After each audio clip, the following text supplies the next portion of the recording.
Hello guys, তোমরা কেমন আছো বলো? আশা করি ভালোই আছো, আর আমিও ভালো আছি। তো আজকে সকালবেলা উঠে সকাল সকাল স্নান সেরে সমস্ত কাজ সেরে দেখতেই পাচ্ছ রেডি হয়ে গেছি। তো আজকের অনেক দূরে যাব। আর কোথায় যাব বলো তো?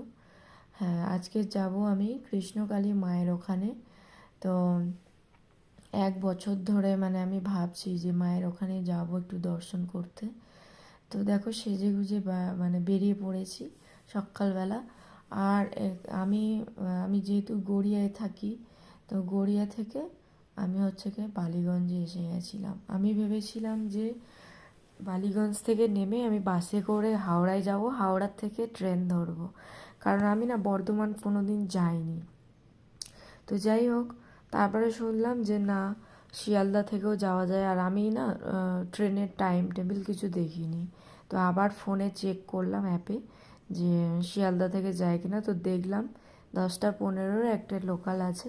তো আবার আমি বালিগঞ্জে নেমেছিলাম, আবার বালিগঞ্জ থেকে আবার ট্রেনে করে শিয়ালদায় চলে এসেছি। আর শিয়ালদা থেকে টিকিট কেটে নিয়েছি, দেখতেই পাচ্ছ।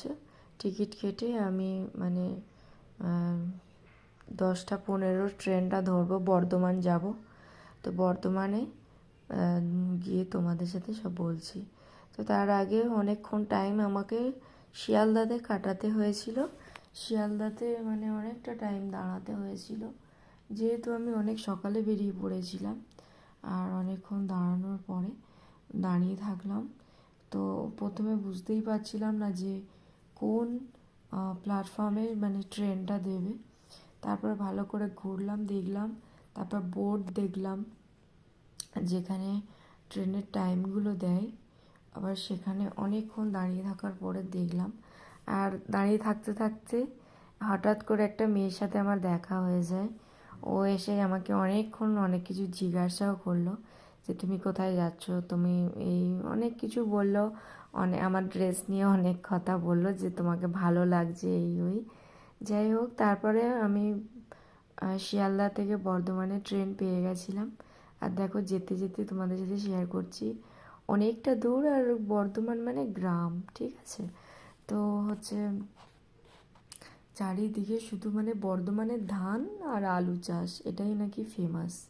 তো যাই হোক, বর্ধমানে নেমেছি স্টেশনে।